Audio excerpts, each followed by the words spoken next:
অনেকদিন পর বই আনবক্সিং করতে যাচ্ছি। আসলে বই কেনাই হয়ে ওঠে না এখন, আর বিশেষভাবে এই আনবক্সিংটা একটু স্পেশাল।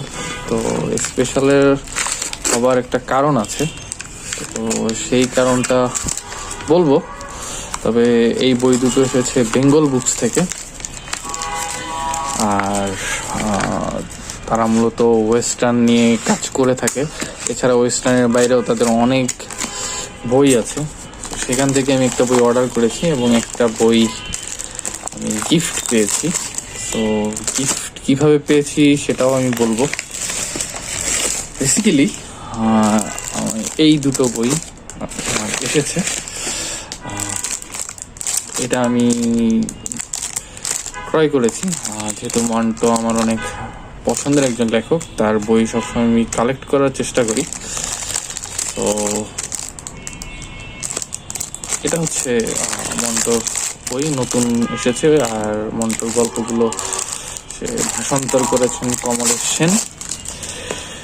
তো মোটামুটি প্রোডাকশন ইজ গুড।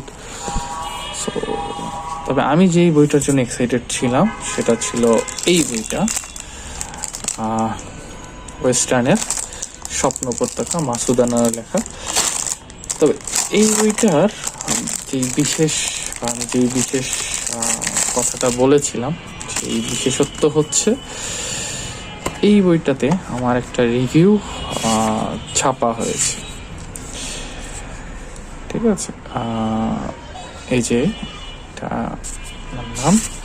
আর আমি বুলেট কিংবা ভালোবাসায় ফাহাদ আল আবদুল্লার লেখা এই বইটার একটা ছোট্ট রিভিউ লিখেছিলাম। তারা সেটা পাবলিশ করেছে এবং সেটার জন্য আমি অনেক বেশি কৃতজ্ঞ। সো তাদের এই বইয়ের পিছনে দেয়া আছে যে আপনার যে চিঠি বা মতামত এবং আপনার যদি কোনো রিভিউ লিখে থাকেন সেটা আপনি তাদের কাছে পাঠাতে পারবেন, এবং এখানে তাদের ইমেল অ্যাড্রেস সহ সব কিছু দেওয়া আছে। সো এই দুটো বই আমার কাছে আজকে এসেছে, আর আমি দ্রুতই এই দুটো বই পড়ে শেষ করে তারপর রিভিউ দেওয়ার চেষ্টা করব। বিশেষভাবে আমি চেষ্টা করব মান্টোর বইটা আগে শেষ করার। সো আজকের ভিডিও এই পর্যন্তই। সবাই ভালো থাকুন, সুস্থ থাকুন, আর অবশ্যই বইয়ের সাথে থাকুন। ধন্যবাদ।